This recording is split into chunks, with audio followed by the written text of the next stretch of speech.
Students, welcome to IFS. कैसे हैं आप सभी लोग? और आईएफएस के इंटरव्यू सेगमेंट में आप सभी का स्वागत है। आज एक और स्टूडेंट, एक और सफल विद्यार्थी हमारे साथ हैं जो आपके साथ, हमारे साथ साझा करने वाले हैं अपने प्रिपरेशन के एक्सपीरियंस को और कैसी रही उनकी जर्नी, क्या थे हर्डल्स, क्या थे मोटिवेशंस एंड ऑल, बहुत सारी चीजें। और इसी के साथ आइए स्वागत करते हैं आज के स्पेशल गेस्ट का, राहुल गुप्ता जी। और राहुल गुप्ता जी, आपका बहुत बहुत स्वागत है आईएफएस के इंटरव्यू राउंड्स के अंदर, इंटरव्यू सेगमेंट्स के अंदर।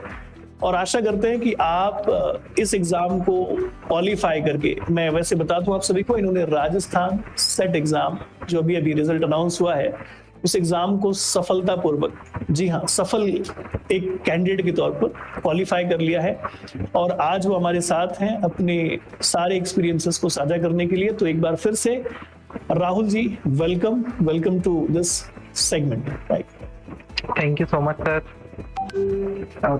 सर सबसे पहले थैंक्स कंप्लीट आईफास टीम को, उनके वीडियोस या लेक्चर्स की वजह से ही सर आज ही सिलेक्शन हो पाया मेरा।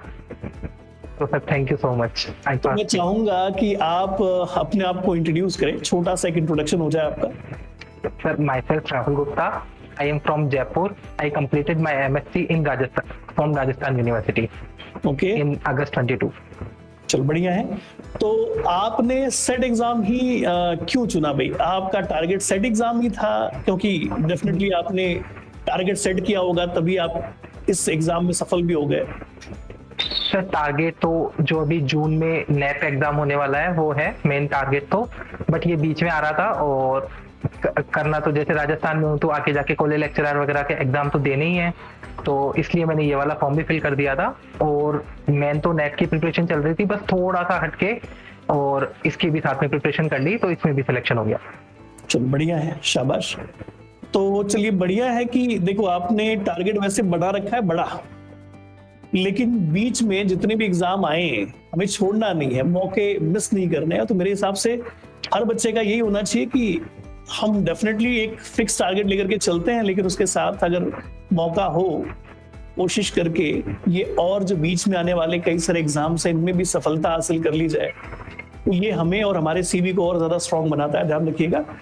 और दूसरा मेरा सवाल है कि आईएफएस क्यों, व्हाई आईएफएस? प्रिपरेशंस के लिए आपने आईएफएस को क्यों चुना? सर आईफास बेस्ट इंस्टीट्यूट है। अभी मैंने जितना भी देखा, जैसे यूट्यूब से ही पहले पता चलता है कि कौन से प्लेटफॉर्म पे सबसे अच्छा पढ़ा रहे हैं, तो वहां मैंने जो देखा तो आईफास की टीम मेरे को सबसे बेस्ट लगी। ठीक है। जैसे सर आप ही इकोलॉजी इवोल्यूशन, प्रांशु सर की ह्यूमन फिजियोलॉजी, सर और केसी सर की बायोकेमिस्ट्री, कोई जवाब नहीं है इनका, तो इसलिए सर मैंने आईफास को रेफर किया। इसका मतलब हम YouTube के ऊपर जो भी बच्चों को पढ़ा रहे हैं वो बच्चों के कहीं ना कहीं काम आ रहा है, फायदे का है, और इसलिए कहीं ना कहीं बच्चों को ये लगता है, भरोसा है कि यहाँ पर आने के बाद निराश नहीं होंगे, है ना? और जाहिर सी बात है, निराश होंगे भी नहीं। आप जैसे स्टूडेंट अगर हमारे साथ बने रहें, जी जान से मेहनत करें, तो जाहिर सी बात है हमें बेस्ट होने से कोई नहीं रोक सकता, और डेफिनेटली आपको सफल होने से कोई नहीं रोक सकता। सो धन्यवाद उसके लिए। अब अगली चीज या अगला सवाल जो है कि मान लीजिए सेट एग्जाम की आप तैयारी कर रहे हैं, तो कौन कौन सी ऐसी चीजें हैं, कौन कौन से ऐसे मुश्किलें, कौन कौन से ऐसी हर्डल्स हैं जो आपके रास्ते में आए और आपको लगता है कि मुझे उन बातों को तो एटलीस्ट शेयर करना चाहिए, ताकि जो सुनने वाले हमारे ऑडियंस हैं, जो एस्पायरेंट्स हैं, उन्हें उससे फायदा हो सके। Yes sir. सर सबसे मेन प्रॉब्लम तो यही थी कि सेट एग्जाम राजस्थान में काफी सालों के बाद में हुआ है, 8-10 सालों के बाद में, तो इसका प्रीवियस ईयर का कोई आइडिया नहीं था कि प्रीवियस ईयर में जैसे क्वेश्चन कैसे मिलते हैं। तो सबसे बड़ी प्रॉब्लम वही थी। तो फिर मैंने इसके लिए वही नेट के प्रीवियस ईयर निकाले, डीबीटी के, गेट के, इनके प्रीवियस ईयर से प्रैक्टिस की थी। Okay. Main problem previous year questions की थी। तो जाहिर सी बात है, मेरे हिसाब से शायद ये 12 या 15 साल के बाद ये एग्जाम जो है, यस सर 12 साल के बाद एग्जाम हुआ है, एग्जाम जो है कंडक्ट किया गया। तो जाहिर सी बात है, एक लंबा समय गैप हो चुका है, और जो पुराने पेपर्स थे पता नहीं वो शायद मिले ना मिले, ऐसी वाली स्थिति थी। तो ये तो एक हर्डल वाली बात है, सही बात। इसके अलावा मान लीजिए प्रिपरेशन में कोई ऐसी दिक्कत जो आपको फेस हुई हो और ऐसा हो जो कि शायद किसी भी विद्यार्थी के जीवन में आ सकती हो, तो ऐसा अगर कुछ है तो डेफिनेटली नो सर, ऐसा कुछ नहीं था। आराम से जैसे यूट्यूब पे जो वीडियोस थी वहां से सब कुछ अवेलेबल हो जाता था इजीली। कोई भी टॉपिक जैसे क्लियर नहीं हो रहा है तो यूट्यूब पे देख लो, वो आराम से मिल जाता है। जैसे सर आईपास के चैनल मैंने ज्यादा चैनल सब्सक्राइब नहीं किए हुए, 2-3 चैनल ही सब्सक्राइब किए हुए, तो मैं मेनली रेफर आईपास को ही करता हूँ। चलो शाबाश, बच्चों का फायदा हो, हमारा मेन इंटेंशन हमेशा यही होता है, और अगर फायदा हो रहा है तो हम सही रास्ते पर हैं। थैंक यू उसके लिए, और डेफिनेटली हमें मतलब आईएफएस को सिलेक्ट करने के लिए। अब अगला सवाल जो है वो ये है कि भाई आपके मोटिवेशन, क्योंकि जाहिर सी बात है किसी भी कॉम्पिटिटिव एग्जाम की तैयारी करनी है ना, तो एक टाइम के बाद इंसान पूरी तरह से उब जाता है, बोर हो जाता है, क्योंकि दिन रात एक ही चीज हो रही होती है, और वो होती है पढ़ाई, और उसके बाद टेस्ट देना, बहुत सारी ऐसी चीजें करना।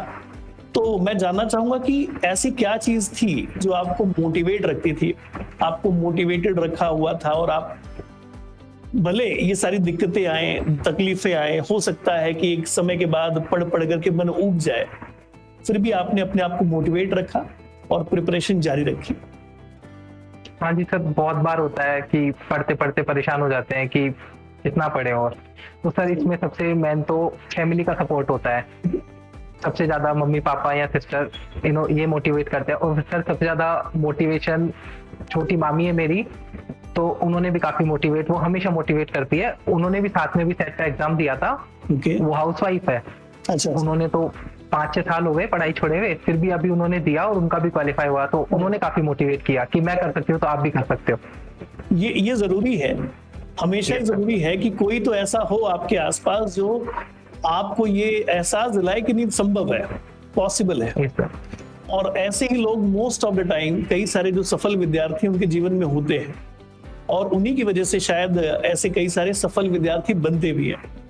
तो मेरे हिसाब से मेरा जो अगला सवाल था ना, मुझे उसका आंसर भी मिल गया कि आपका रोल मॉडल, ऐसा कोई व्यक्ति, ऐसा कोई जो है आपके घर में, आपके जीवन में, जिसे आप आपके रोल मॉडल के तौर पर देखते हैं और अपनी सफलता का श्रेय उन्हें देना चाहते हैं। तो मेरे हिसाब से आपने उसका भी आंसर मुझे दे ही दिया, लेकिन उसके अलावा अगर आप इसमें कुछ ऐड ऑन करना चाहें तो यस सर। और टीचर्स का बहुत सपोर्ट है, तो टीचर्स का सपोर्ट होता है, उसके बाद ही कुछ पॉसिबल हो पाता है। फैमिली का सपोर्ट तो एक इमोशनल सपोर्ट है।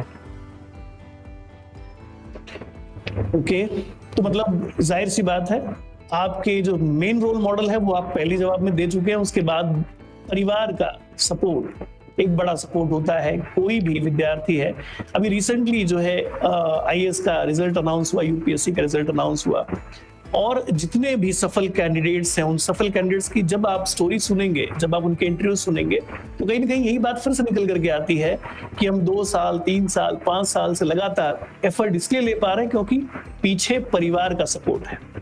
तो जाहिर सी बात है परिवार का सपोर्ट एक बहुत बड़ा सपोर्ट और बहुत बड़ी हिम्मत होती है, तब जाकर के कोई एक विद्यार्थी इतना बड़ा डेयरिंग कर पाता है और कुछ सफलता हासिल कर पाता है।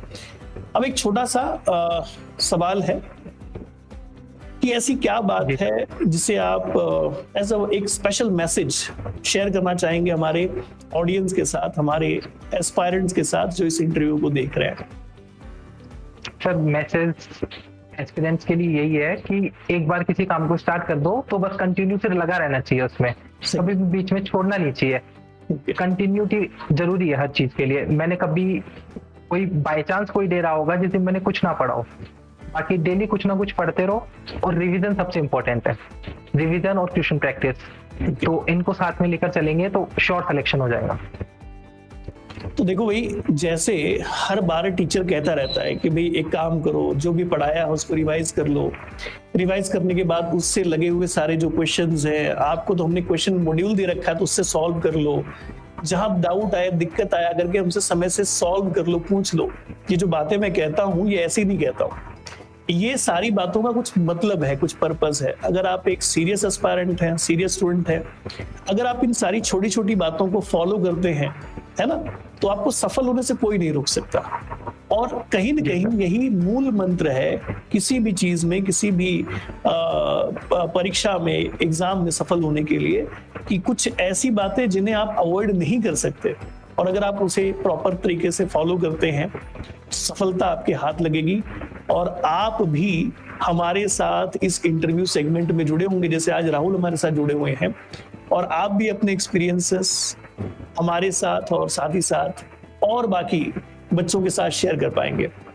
तो इसी के साथ मैं इस इंटरव्यू सेगमेंट को यहीं पर समाप्त करता हूं। आशा करता हूं कि आप सभी को इस छोटे से इंटरव्यू सेगमेंट से कुछ न कुछ सीखने को जरूर मिला होगा, और आप इस मोटिवेशन को लेकर के आपके लाइफ में जो भी आपने इनसेट किया है उसकी तरफ अग्रसर रहेंगे, कोशिश करते रहेंगे और फाइनली उसे सफलतापूर्वक हासिल भी करेंगे। तो इसी के साथ राहुल जी बहुत बहुत धन्यवाद आपका समय देने के लिए। Thank you so much. Happy learning to all dear students. Good bye.